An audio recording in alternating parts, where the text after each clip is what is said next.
Hi, all, Bones here from Oz BSA Bantams. We're progressing with this race bike, and what we're going to be tackling today first off are these rear suspension plunger units.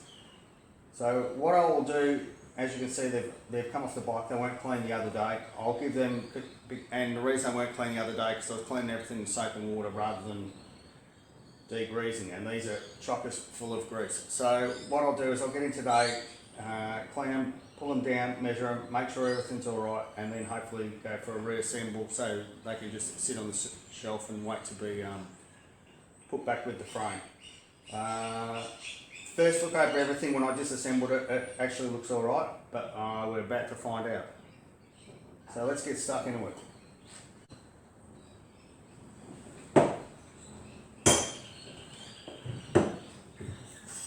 Oh, yuck.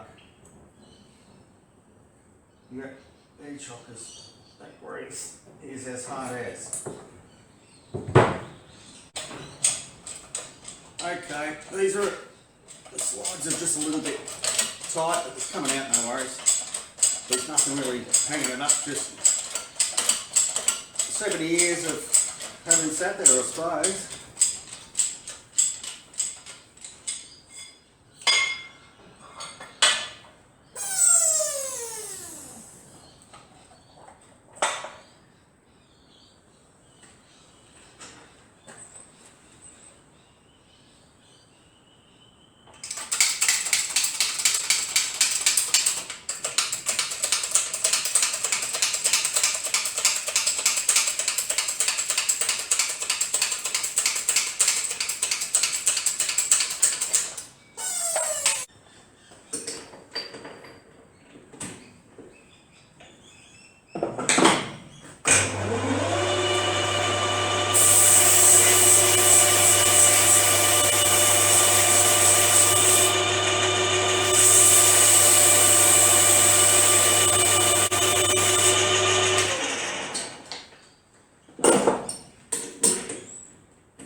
Yeah, and that's a nice surface, that's good.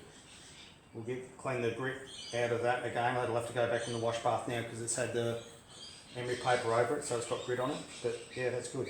I'm happy with that.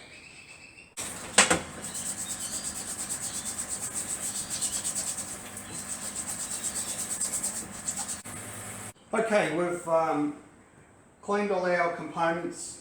I've given the bottom shrouds a bit of a clean and a buff, and they've come up all right. All the collars have been buffed up, everything's going really good. New bump stops, and we're ready to reassemble. Now there is actually a service sheet for the plunger rear suspension. So service sheet number 514, and I'm pretty sure it's on our resource section on our website. So if we go onto our website, first page, banner across the top right, you'll see resources, click on that, drop down, and I'm pretty sure this service sheet's in there. So the main thing when you're putting this, or the only critical thing about putting this back together, is the grease nipple hole through here has to line up with a little hole in there. So once you assemble that and line that up, do your pinch bolt up, and it's in the correct position. So what I'll do is I'll give everything a light film of grease, assemble it and lay it up until final assembly, and then I'll pump some more grease into it once it's all back in the bike. So I will start putting it back together. So first plunger unit all back together, went together with like a treat, and so now it's time to get over onto that other grubby one and get it all cleaned up and fixed up as well.